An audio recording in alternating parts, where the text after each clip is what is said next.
In the previous lesson, we discussed the first thing you want to direct your eyeballs to every day when you log into Seller Central. You always want to check for contact response time.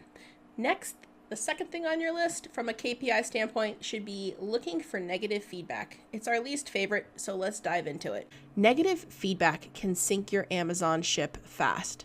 Did you know that Amazon will throttle orders if you have excessive negative feedback as a seller?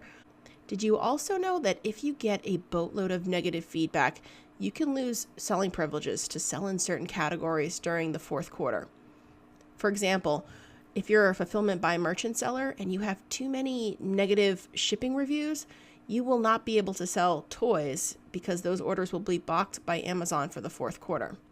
Let's take a quick peek at negative feedback and why you want to check that on a daily basis to put out fires fast. So we've already discussed that Amazon's mission has driven it to become customer obsessed. We also talked in a previous module how Amazon has collected data to determine that replying to customers fast is a priority. And you should have already created standard templates for customer questions. So doing the same thing and creating templates for negative reviews is something we're going to want to do also. Let's talk strategy before we get into too much detail on negative feedback.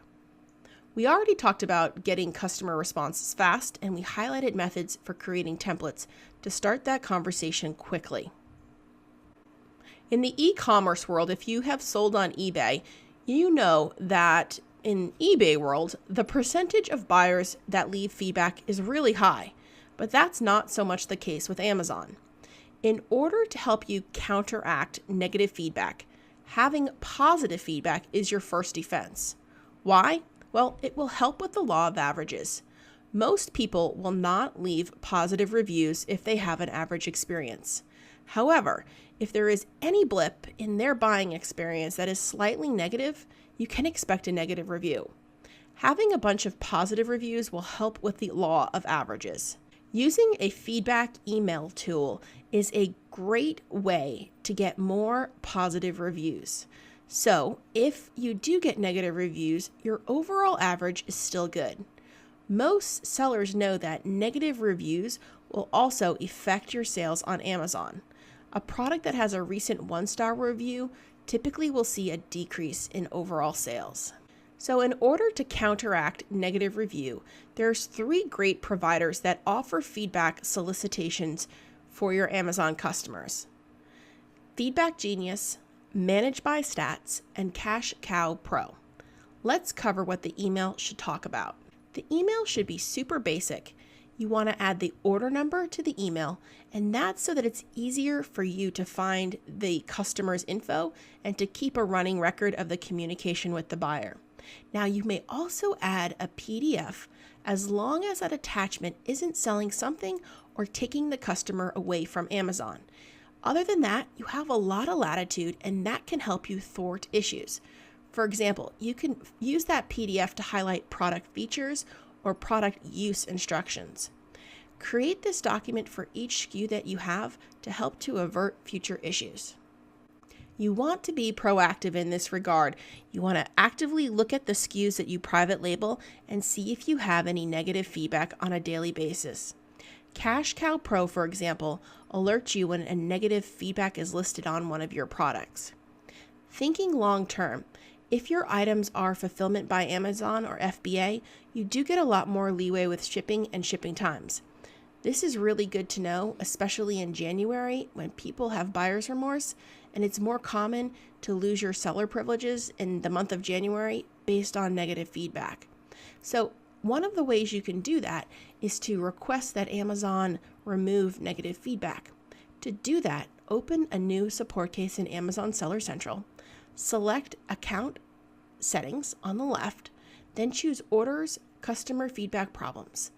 Then at that point, you want to include the details about the comment that the customer included in the negative feedback and clearly state that this is a product review. If and when that happens, select your contact method at the bottom and press Send Message. So here's a template that we use to have negative feedback removed. Hello, we received a comment from such and such user. It reads at the product as a product review, and it's on our feedback profile within our Amazon account. Then you can copy and paste the negative comment, and you could kind of direct Amazon to say that it's really a product review and more suited towards the product review section. Can they remove it? And thanks so much.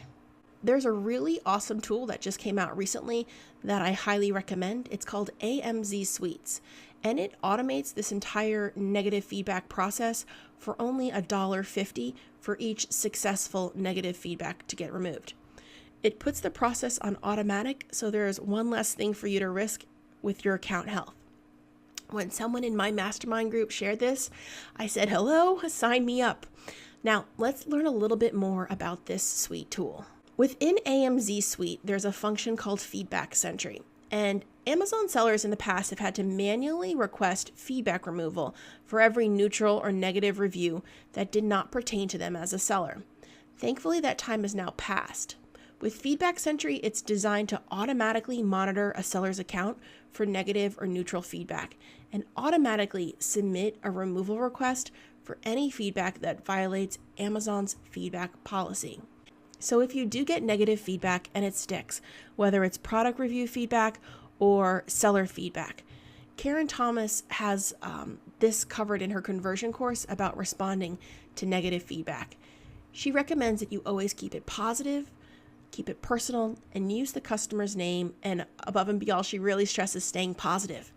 If the customer is on a negative bashing soapbox, use that response as an opportunity to thank them for pointing out their concerns and tell them you're going to use that suggestion for your next product redesign.